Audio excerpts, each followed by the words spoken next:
Muy bien. Quiero que abra su Biblia conmigo a la epístola de los Romanos en el capítulo 5, por favor.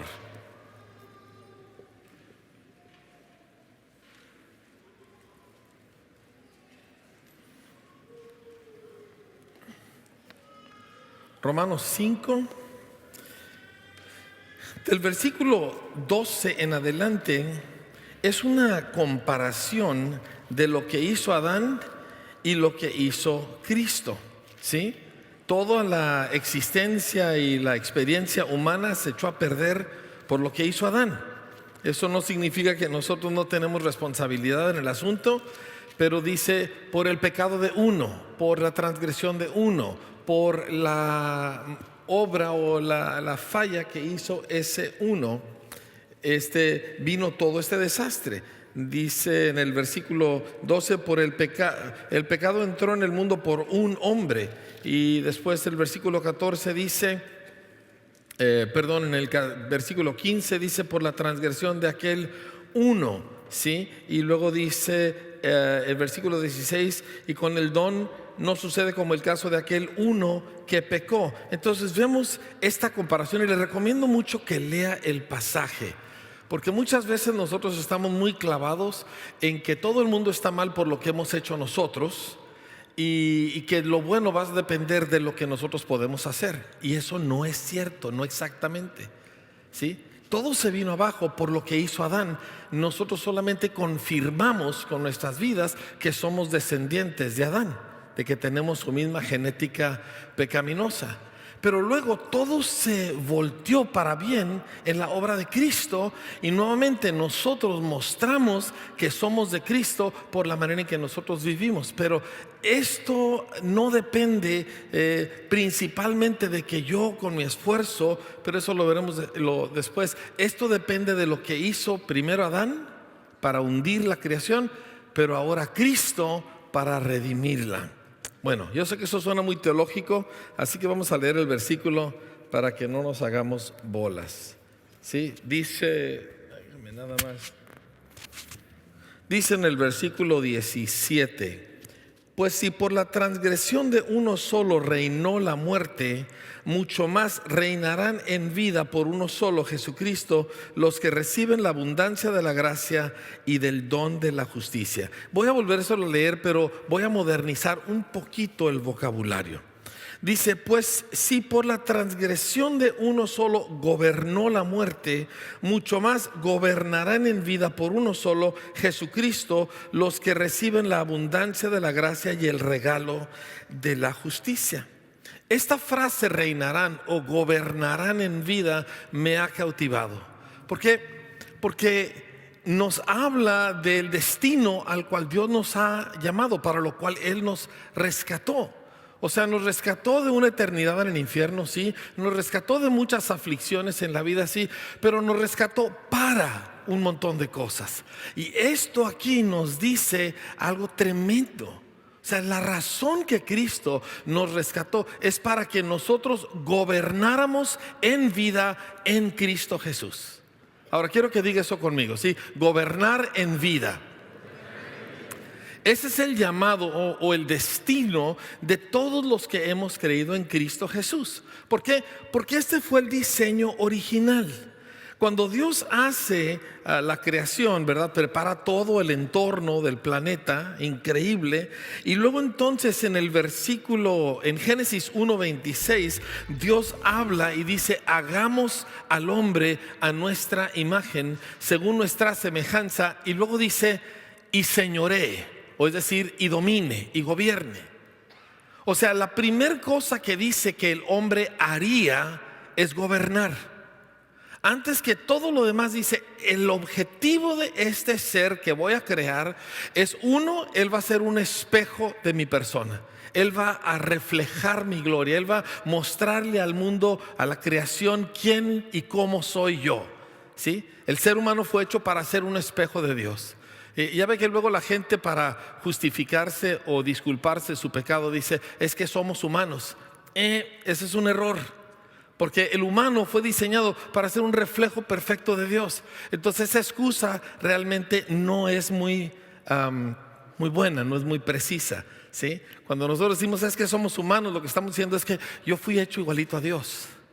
No en la misma escala, pero el mismo reflejo. Pero el segundo elemento es esto de gobernar. El hombre iba a gobernar la creación en representación del Señor.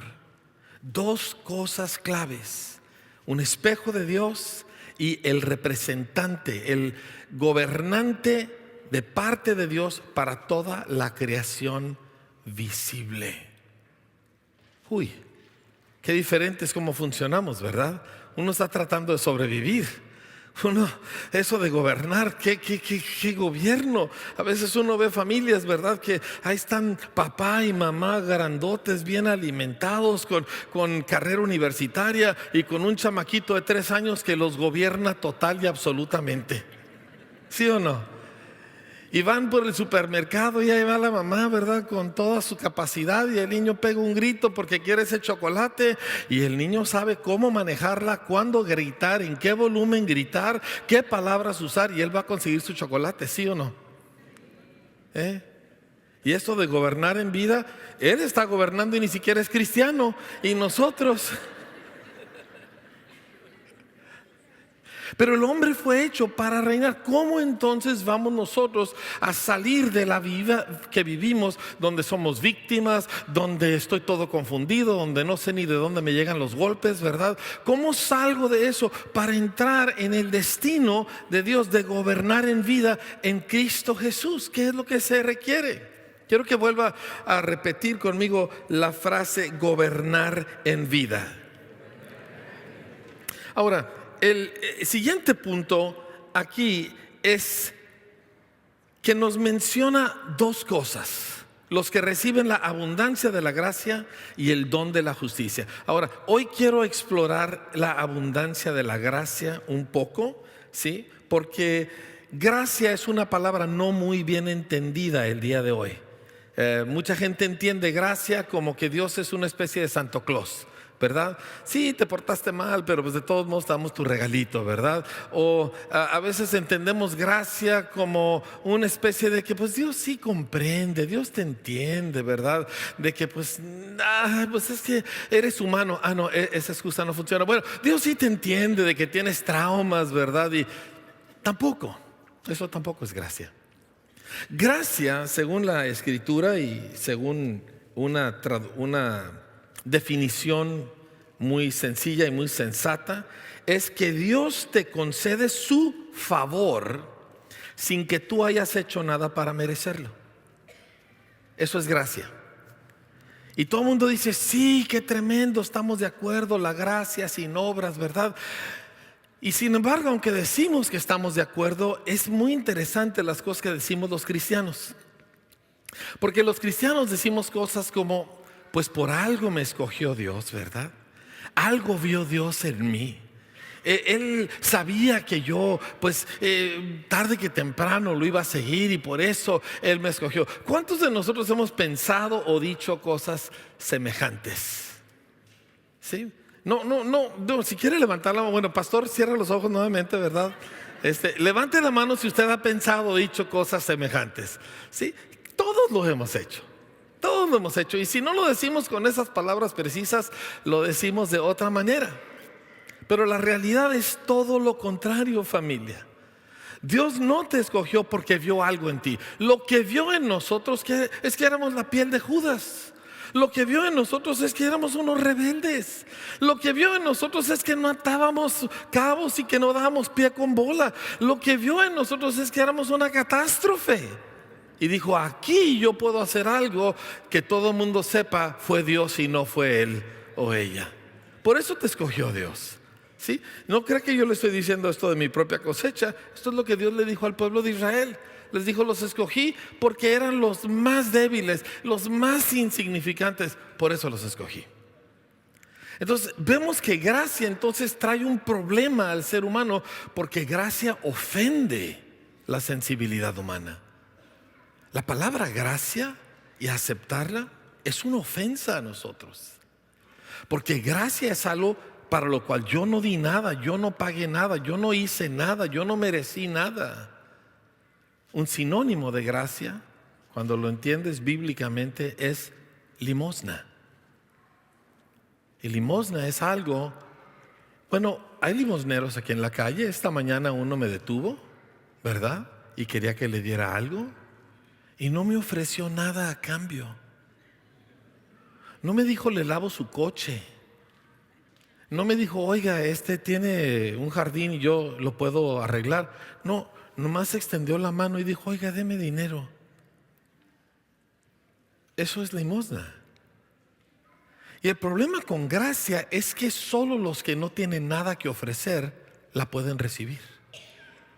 Cualquiera que cree que tiene algo, que por algo Dios lo escogió, que algo vio Dios en él o en ella, no puede recibir gracia. Y este pensamiento, lo terrible, esta mentira, es que te excluye de Cristo. Te saca de la gracia que Dios nos ha concedido en Cristo. Mire, déjese lo muestro en la Escritura, ¿sí? El primer mensaje, cuando el Dios de los cielos, el Dios del universo, tomó el paso de convertirse en un ser humano, lo cual es una locura. O sea, si te pones a pensarlo, es una absoluta locura. Y se hace uno de nosotros y vive como uno de nosotros. Y cuando después de 30 años de básicamente vivir oculto, ¿verdad?, en el anonimato, se da a conocer a la raza humana, la primer frase de su primer gran mensaje a toda la humanidad es: felices los mendigos en espíritu, porque de ellos es el reino de los cielos.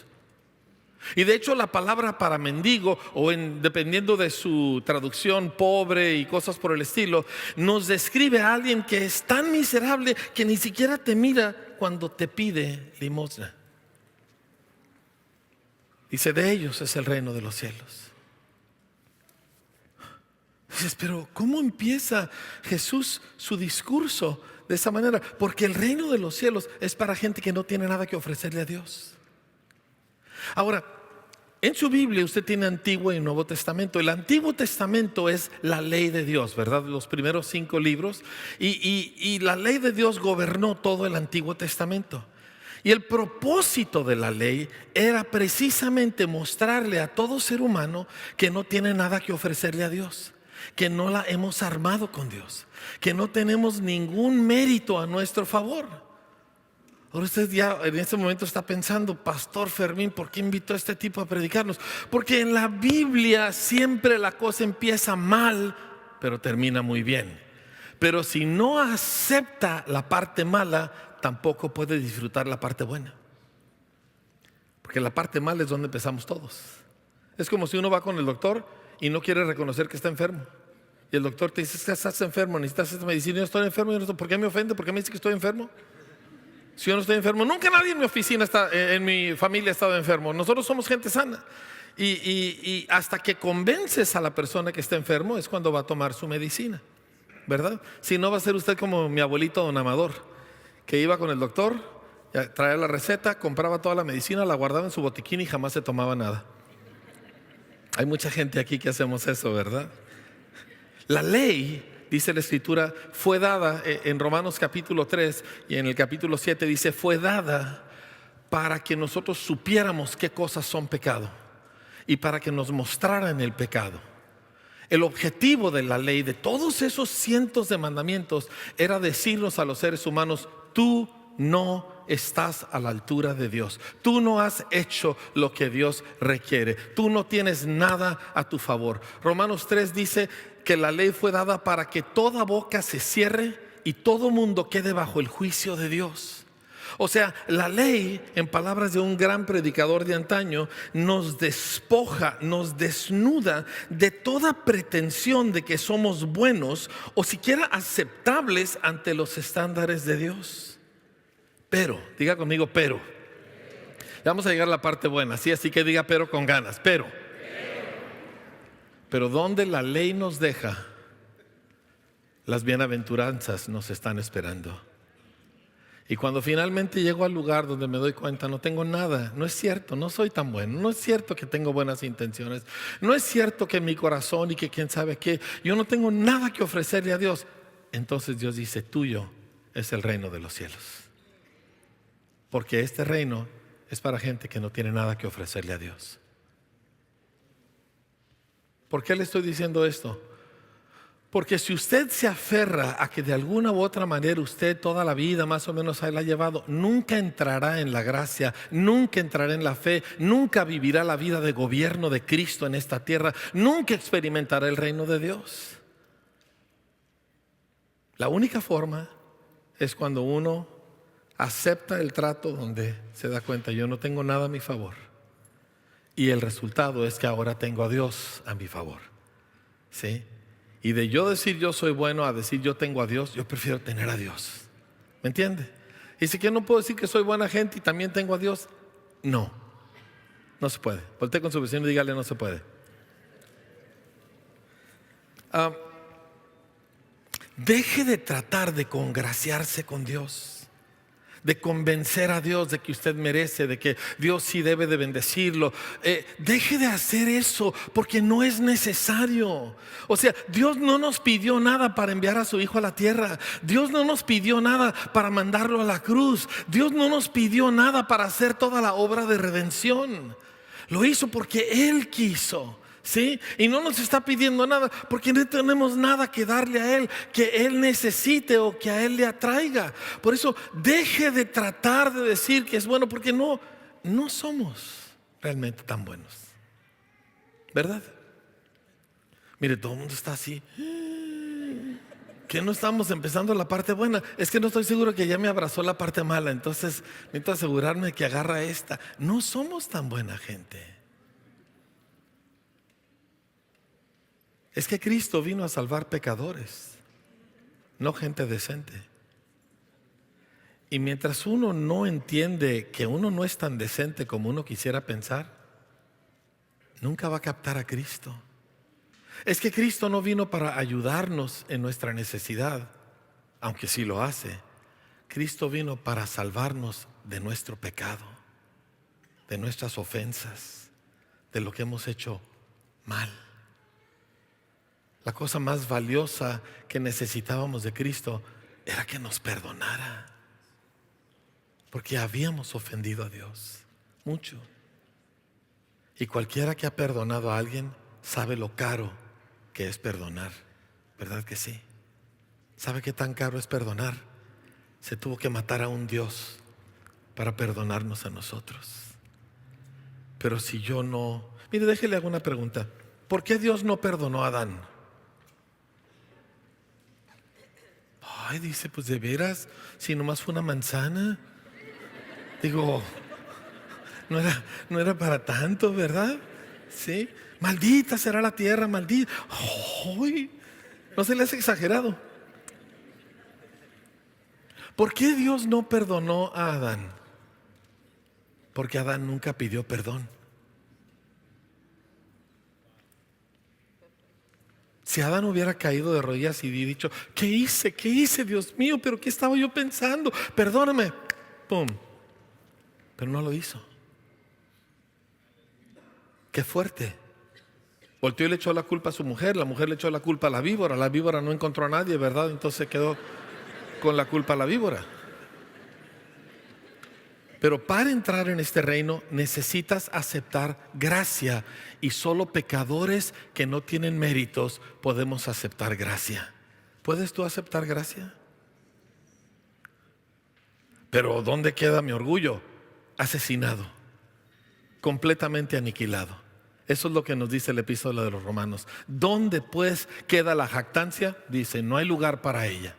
¿Por qué? Porque todos los que estamos en Cristo porque Dios es bueno y no porque nosotros hayamos hecho algo.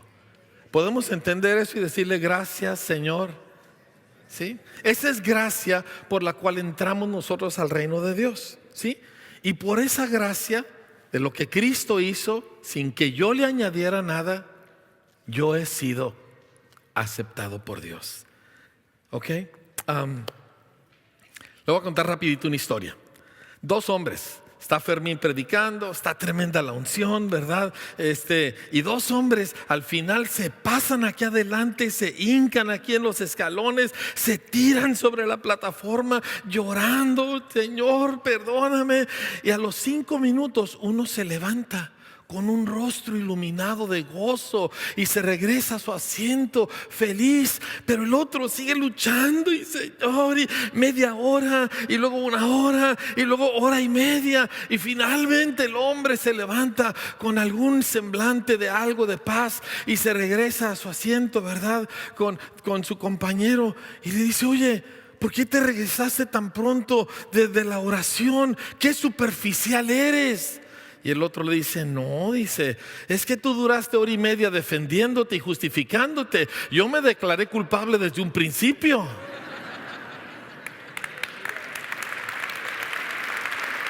Ahora,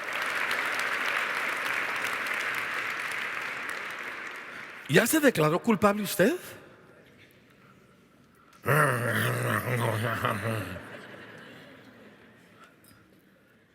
Y lo decimos: bueno, ante Dios. ¿Y su vieja? Cuando ella le llama la atención, ¿usted acepta? Porque gente que ha entendido que no tiene nada que ofrecer, se le quita lo defensivo. Ya no se defiende. Acepta instrucción, acepta corrección. Porque pues no tiene méritos, no tiene nada que defender. Lo único que tiene es a Cristo, y Cristo es más que suficiente. ¿Me está escuchando? No necesito más que a Cristo, porque Cristo es más que suficiente. Mire, de hecho, la única razón que Dios a mí siquiera me escucha es porque el nombre de su Hijo ha sido invocado sobre mí. Y lo único bueno que hay en mi vida son las cosas que Cristo ha hecho en mí. Y nada más. Hay cosas buenas en mi vida. Tengo casi 36 años siguiendo a Cristo. Sí, hay cosas muy buenas en mi vida. Todas vinieron a causa de la obra de Cristo en mí. Nada de lo que traía yo de antes valió la pena. Todo estaba o mal, o contaminado, o frágil, o quebradizo. Si usted ve alguna cosa buena en mi persona, si usted y yo tenemos trato y usted dice: es que Enrique es así, ya sabe, híjole, qué buena onda. Eso lo hizo Cristo. Yo no era así. Y a final de cuentas, como dice la Escritura, el que se gloría, gloríese en el Señor. Entonces eso nos da una libertad tremenda, porque yo ya no tengo que demostrarle a nadie nada. Yo ya no tengo que mostrar que yo sí valgo la pena, que sí deben de prestarme atención, de que sí necesito gente que me admire y me diga lo bueno que soy. No necesito nada de eso, porque yo soy aceptado porque Cristo está sobre mí y estoy revestido de Cristo Jesús. Alguien diga: gloria a Dios. Ahora, esa es la entrada, pero también necesito gracia cada día, porque yo no tengo nada a mi favor. O sea, yo necesito inyecciones de gracia a diario para armarla en esta vida. Porque en mí, como dijo el apóstol Pablo, ¿verdad? En Romanos 7, no está el bien. En mi naturaleza humana no está el bien. Entonces yo necesito conectarme al Señor todos los días para recibir de su multiforme gracia. Y hay muchas maneras que Dios nos imparte gracia, pero yo quiero hablarles de una en particular, ¿sí? Porque mire, el ser humano es humano porque Dios le metió a Dios a una estatua de barro. Antes de que el ser humano tuviera a Dios adentro, era un trozo de barro. Nada más. El hombre no es hombre a menos que tenga a Dios metido adentro. Así fue el diseño original. Usted le saca a Dios al hombre y ni siquiera llegamos a animal. Porque la raza humana, lea los periódicos, vea la televisión, hacemos cosas que ni los animales hacen por la ausencia de Dios. El hombre no es hombre a menos que tenga a Dios metido adentro. Yo necesito a Dios metido adentro todo el día, todos los días, continuamente. Esto no es un asunto de fuerza de voluntad y de que me propongo hacer esto como a principios de año, ¿verdad? De que hoy voy a bajar 10 kilos, ¿verdad? Sí, cómo no, ¿verdad? Y déjame te cuento el de Cenicienta. Pero esto no es de fuerza de voluntad, esto es de mantenerme conectado y mantenerme lleno de la gracia y de la presencia del Señor. A eso se refería Jesús cuando nos enseñó a orar: el pan nuestro de cada día, dánoslo hoy. No estaba hablando del pan que comemos físicamente. Eso Dios se lo da a todo mundo, creyente o no creyente. Dios le da de comer, según el Salmo 104, aún a los animales del campo. O sea que yo no necesito la gracia de Cristo para tener que comer. ¿Sí? Eso Dios en su bondad se lo da a todo ser creado. Jesús estaba hablando del pan de vida. Jesús estaba hablando de cuando Él dijo: no solo de pan vivirá el hombre, sino ¿de qué? De toda palabra que ¿qué? ¿Que sale de dónde? De la boca de Dios. O sea, de las palabras que oímos de Dios. No solo de leer la Biblia, sino de oír a Dios cada día. Diga conmigo: cada día. Yo necesito conectarme con Dios cada día. ¿Cómo? Oyéndolo. Yo necesito oírlo cada día. ¿Dónde? Aquí en la Escritura. Este es mi pan de cada día. Yo necesito descubrir a Dios y oír a Dios y encontrarme con Dios cada día aquí en este libro. Y le quiero mostrar cómo esto es. ¿Sí? Lo aprendí hace muchísimos años de un libro de un hombre del siglo XVIII. Se llamaba Jorge Müller. Y cuando lo leí, yo dije: yo de aquí soy. Desde entonces así es como yo busco a Dios a solas. Y básicamente lo que hago es que yo agarro mi Biblia, me voy a algún lugar y le digo: Señor, necesito oírte. Necesito oírte este día. Por favor, permíteme oírte. Empiezo a leer en orden donde voy. No crea que se anda uno salteando con el método horóscopo que algunos cristianos usan para leer la Biblia, a ver qué me sale, ¿verdad? Y le sale, ¿verdad?, alguna cosa terrible. No. Y lo empiezo a leer tranquilo, despacio, confiando en el Señor. Y yo creo que a todos, o casi todos, nos ha sucedido esto. De repente un versículo como que te salta, como que te despierta una pregunta o una maravilla, o ves algo que no habías visto antes. Detente ahí, no leas más. Platica de eso con el Señor. No del callo que te duele, ni de que necesitas dinero para ir a San Diego, ¿verdad? Habla de eso, del versículo que te saltó. Platica con Él de eso hasta que termines de conversar acerca de eso, y luego continúe la lectura hasta que te vuelva a suceder. Y así es como oyes al Señor. Mire, por ejemplo, nosotros escribimos un libro de devocionales basado precisamente en este tipo de experiencias. Yo estoy leyendo el Evangelio de Lucas y estoy leyendo el relato de la viuda de Naín. Y viene Jesús con una multitud de gente, ¿verdad? Toda esta gente viene con Jesús, puros judíos así, alebrestados, alegres, ¿verdad? Y vienen acá y se topan con esta multitud que viene con la viuda, todos tristes y fúnebres. Y se encuentran las dos multitudes, y lo único que Jesús ve es a una viuda, que su único hijo, su único sustento ha muerto. Y va, resucita al muchacho. ¿Se imagina usted? Aquello se vuelve, ahora las dos multitudes, es una fiesta, es un espectáculo, es un griterío. Ha resucitado un muerto, un gran profeta se ha levantado entre nosotros. ¡Qué tremendo! Yo estoy pensando, aquí organizamos, aquí plantamos una mega iglesia, aquí hacemos barbaridad y media. Y Jesús, en medio de todo el mundo está planeando todo eso, y Jesús toma al muchacho y se lo lleva a la mamá. Lo único que le importó fue la mamá. Yo estoy leyendo eso y le digo: ¿cómo puede ser así, Señor? O sea, ¿cómo te puede importar tanto? Yo hubiera estado perdido en el escándalo y en el alboroto, y tú solo viste a esa mujer. Y otro pedacito: Jesús está en la sinagoga, está predicando, tremenda predicación, y de repente, ¿verdad?, allá atrás ve a una mujer que está así. Detiene la predicación, la llama adelante, la sana, y ni siquiera terminó la prédica. Iba en el punto 4 de 17, ¿me entiende? Y ya no la terminó, porque lo único que le importó fue aquella mujer. Él vio a la mujer, nadie más la veía, él la vio. Y yo leo eso y empiezo a platicar. Entonces tú me ves a mí en medio de todo el ruido de la vida, o tú ves a la persona. Y yo quiero ser como tú, Jesús. Esa es mi conversación con Dios y estoy oyendo a Dios y ese es el pan que me alimenta y estoy lleno de gracia y puedo enfrentar la vida. ¿Por qué? Porque estoy lleno de Dios adentro. Así es como vivimos la vida y no hay ninguna otra.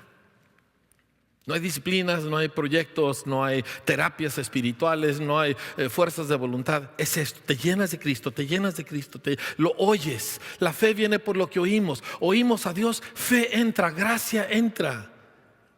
Entonces empezamos a reinar, a gobernar. ¿Por qué? Porque cuando tú traes a Dios metido, el mundo se te hace un polvo. Cuando tú traes a Dios adentro, lo que venga, bueno, malo, indiferente, da igual. A los discípulos los agarran, les meten una chicotiza en público, una cosa tremenda, les dejan todas las espaldas laceradas. No solo el dolor físico, la humillación pública. Y salen de ahí gozosos, porque fueron tenidos por dignos de ser públicamente humillados por causa de Cristo. ¿Cómo le ganas a esa gente?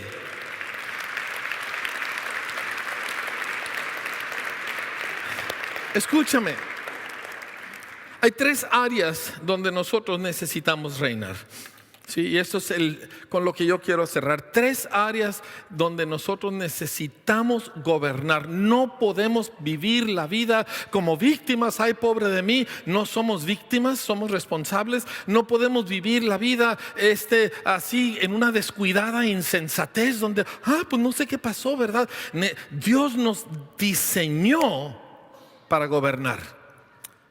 Y si tú gobiernas desde un par de niños hasta una empresa, hasta un par de iglesias, lo que sea, Dios nos diseñó para gobernar. Y eso significa que nos paramos, nos ubicamos, nos dejamos de la inmadurez de la vida y decimos, ok, ¿de qué se trata esto? ¿Me entiendes? Tú tienes un par de niños chiquitos y tú todavía sueñas cuando tú te ibas al Fashion Island, ¿verdad? Y te tardabas 3 horas en pintar la raya y arreglar el pelo. Ya no es la realidad, gobierna. Tienes 2 chamacos, gobiérnalos. Entrénalos para Cristo, enséñales el evangelio. Vive tu vida que tienes ahorita en el nombre y en el poder de Jesús. Va a traer enorme satisfacción a tu vida. Y así por el estilo, les puedo dar un montón. Todavía tengo 8 minutos, el del piano aguánteme, ¿sí? Yo traje mi reloj ahora, mire, aquí lo tengo, 7 minutos y 54 segundos.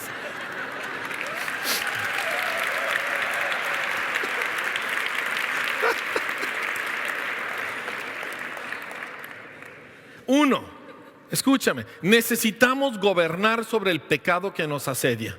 Cristo vino para salvarnos de nuestros pecados, perdonándonos los pasados y dándonos victoria sobre los presentes. Hay pecado que nos ataca.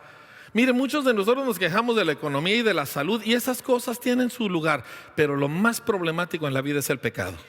El pecado es lo que te truena, es lo que te hunde, es lo que destruye un matrimonio, una empresa, una vida, etc. Necesitamos gobernar sobre el pecado. Hay pecados que desaparecen en un evento de profundo arrepentimiento.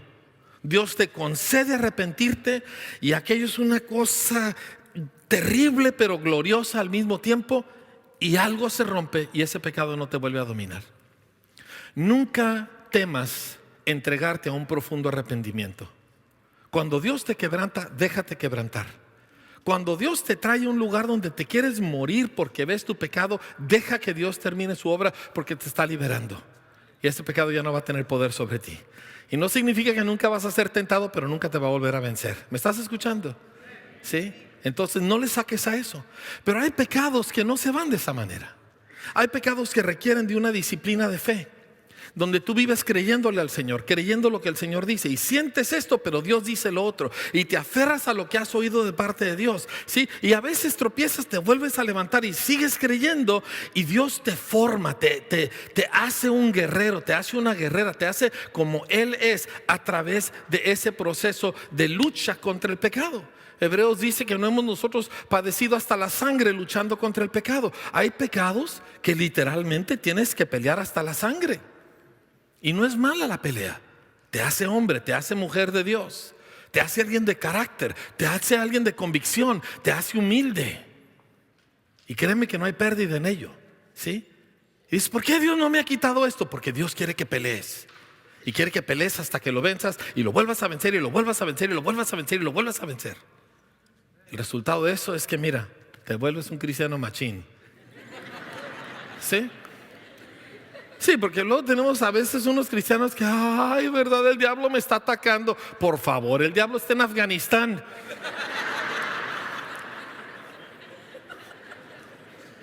Pues, todo el mundo queremos tener así, Satanás me está atacando, Satanás ni siquiera sabe que existes. Él mandó a la chichincle del secretario, de la cuñada, de otro secretario. Y eso es porque el tipo, ese diablito no servía para nada y te lo mandaron a ti. ¿Me explico? Entonces tranquilo. Pero te vuelves un cristiano fuerte y empiezas a vencer. Te conviertes en una amenaza para el enemigo, porque ya no solamente has vencido tú cosas, sino que ayudas a otros a vencer. Y estás reinando en vida. Ya no solamente estás cambiando tú, estás cambiando a otros. Ahora, 2 versículos dice: los que por el Espíritu hacemos morir las obras de la carne. No tenemos tiempo para entrar en detalle. Y hacemos caso a lo que nos dice el Espíritu Santo. Por eso es tan importante esos momentos en la mañana donde tú y el Señor hablan y el Espíritu Santo te vivifica la Escritura y pum, oyes al Señor. También necesitamos gobernar sobre nuestra naturaleza. El apóstol Pablo dijo: yo gobierno mi cuerpo. Bueno, él lo dijo de otra manera. Él dijo: golpeo mi cuerpo y lo pongo en servidumbre. O sea, mi cuerpo no me va a ganar a mí. Mi naturaleza humana no me va a ganar a mí. Los genes que recibí de mis padres y mis abuelos y mis bisabuelos no me van a ganar a mí. No es que en mi familia somos así muy melancólicos, no me va a ganar a mí. Pues es que tú eres Rodríguez, ¿verdad? No te va a ganar a ti. ¿Hay alguien aquí con apellidos cruzaditos? ¿Sí me entiende de cuáles? No te va a ganar. O sea, dices, es un desafío. Sí es, y cada uno tenemos. Mire, yo soy Bremer Vaca y vengo de una estirpe de gente difícil. ¿Usted? ¿Cuántos vienen de una familia complicada? Levante la mano. ¿Cuántos son una familia complicada? Levante la mano. Así es. Pero no te va a ganar. Dile a tu vecino: no te va a ganar.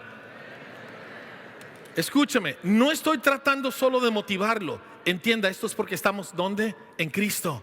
Porque estamos recibiendo gracia para reinar, para gobernar en vida. Y en vez de hacernos la víctima, enfrentamos y vencemos. Mi naturaleza no me va a dominar. Punto. ¿Sí? Eso de que yo soy colérico y sanguíneo y melancólico, bote todo eso. Eso no está en la Biblia. Usted es de Cristo. Dije, usted es de Cristo.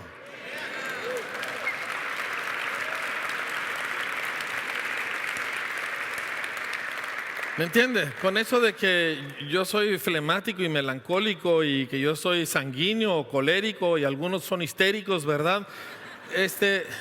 No me malinterprete. Yo entiendo cierto función que eso pueda tener para entender un poquito, pero yo estoy en Cristo. O sea, todo eso se vence, gloria a Dios. ¿Se imagina usted a Cristo diciendo: es que yo soy melancólico?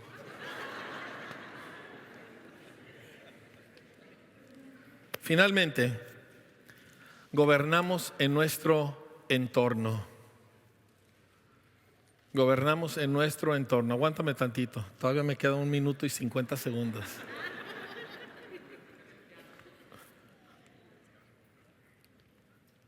Quiero volver tantito a la casa.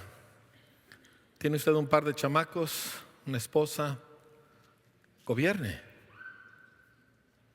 O sea, no nada más viva la vida tratando de decir: bueno, es que yo todavía soy chavo, yo todavía soy chava, yo tengo mucho que vivir. No, usted tiene una familia, gobiérnela, diríjala, establezcan en el Señor. De eso se trata su vida, de eso se trata su dinero, de eso se trata su tiempo. Es que yo quiero salir con mis amigos. Usted tiene hijos, eso ya no sucede. Punto. Es que quiero usar ropa blanca cuando sus hijos cumplan 18 años. Nunca la vuelve a usar, así es. Y tan, ¿sí? Enséñales a leer la Biblia. Mire, Tita, mi esposa, es licenciada en administración y es muy buena, ¿verdad? Ella hubo un tiempo que tenía 35 hombres a su cargo y todos se le cuadraban. Y luego se casó conmigo y yo me le cuadro. No, eso es. Y de repente tiene una niña. ¿me entiende? Y Tita tiene un motorzote para andar. Le digo que ella es un Maserati, ¿verdad? Así. Y entonces, y de repente tiene una niña chiquita de meses. Y Dios mío, ¿qué voy a hacer? Y por la intervención y la gracia de Dios, ¿verdad? Que llegó de diferentes formas. Ella un día volteó y entendió: mi vida es esta niña. Yo voy a hacer algo con esta niña. Y se dedicó a averiguar y a aprender cómo aprende un niño. ¿Cómo le voy a enseñar? ¿Cómo le voy a enseñar a Dios a esta niña? Y cambió totalmente su vida. Y a causa de eso mis 4 hijos siguen a Cristo. Y de lo que Tita aprendió, hemos fundado 2 escuelas con más de 500 alumnos. De lo que ella aprendió, porque ella entendió: es que esto es lo que me toca y lo voy a hacer bien. Y eso es gobernar en vida. Tienes un trabajo y tu trabajo es una escoba. Gobierna, que esa sea la mejor escoba y que ese sea el mejor patio y que ese sea el mejor lugar, porque tú estás en Cristo. Tienes un cerebro, utilízalo. O sea, ¿a qué me estoy refiriendo? La vida que nosotros encaramos, la encaramos en Cristo Jesús. No es que mire que el gobierno, que la situación, que la economía, todas esas cosas se tienen que tomar en cuenta, pero nosotros somos de Cristo y nuestra realidad está por encima de las demás. Pero el punto crítico con el que quiero cerrar aquí es esto: el creyente verdadero gobierna su entorno. Usted toma un discípulo de Cristo, un chavo, una chava, un hombre, una mujer que de veras ama al Señor y está bien plantado con Cristo, y lo mete en una fábrica de 300 empleados profanos, mundanos, groseros y rateros, y ese creyente cambia el ambiente de toda la fábrica. Uno solo. Dije, uno solo. Ay, es que yo soy el único estudiante cristiano en mi salón, ¿verdad? Uno solo. Diga conmigo, uno solo. Voltea con su vecino y dígale: no seas nena. Con uno solo. Y cambia el ambiente. ¿Por qué? Porque tú estás en Cristo y Cristo está en ti. Y que se cuide el diablo y la bola de gente sin Cristo. Porque mire, yo entro a un lugar y los pobres inconversos no pueden disfrutar el pecado. Los hago sentirse miserables. Y eso es nada más a nivel natural. Ayer me estaban comentando que abrieron una cantina enfrente. Digo, pobres, ¿cómo van a resistir lo que aquí hay? O sea, esa gente va a perder un montón de dinero. ¿Por qué? Porque imagínense, la gloria de Dios, todos los demonios se van hasta el Grand Hotel, ¿verdad? Porque esto es a lo que fuimos nosotros establecidos y salvados para vivir, para gobernar. Yo entro en un lugar, Cristo está entrando en ese lugar. Yo entro en un lugar, un representante de Cristo va a ese lugar. Yo entro a un lugar, el Espíritu Santo entró en ese lugar. La fe de Dios entró en ese lugar. Promesas de Dios, todas sí, todas amén, entró en ese lugar. Pues mucho más, dice: gobernarán en vida en Cristo Jesús los que reciben la abundancia de la gracia y el don de la justicia. Y de repente entendemos, se nos hace claro: ok, ya capté. Yo quiero esa gracia, yo quiero conectarme, yo quiero ubicarme en el lugar donde yo puedo estar recibiendo aquella gracia y puedo caminar de esta manera todos los días de mi vida. ¿Lo quiere usted? Muy bien, entonces le voy a hacer una pregunta muy sencilla. ¿Cuántos aquí tenemos algo que ofrecerle a Dios? 2, 3 todavía levantaron la mano. No tiene nada. Pero ¿a cuántos de nosotros Dios nos está ofreciendo todo? Usted no tiene nada que ofrecerle a Dios más que una vida hecha a pedazos. Sí, lo bueno en su vida es la gracia de Cristo. Pero si usted es lo suficientemente humilde y honesto para nada más decir: no tengo nada que ofrecer, podemos iniciar el camino de gracia que nos lleva a reinar en vida.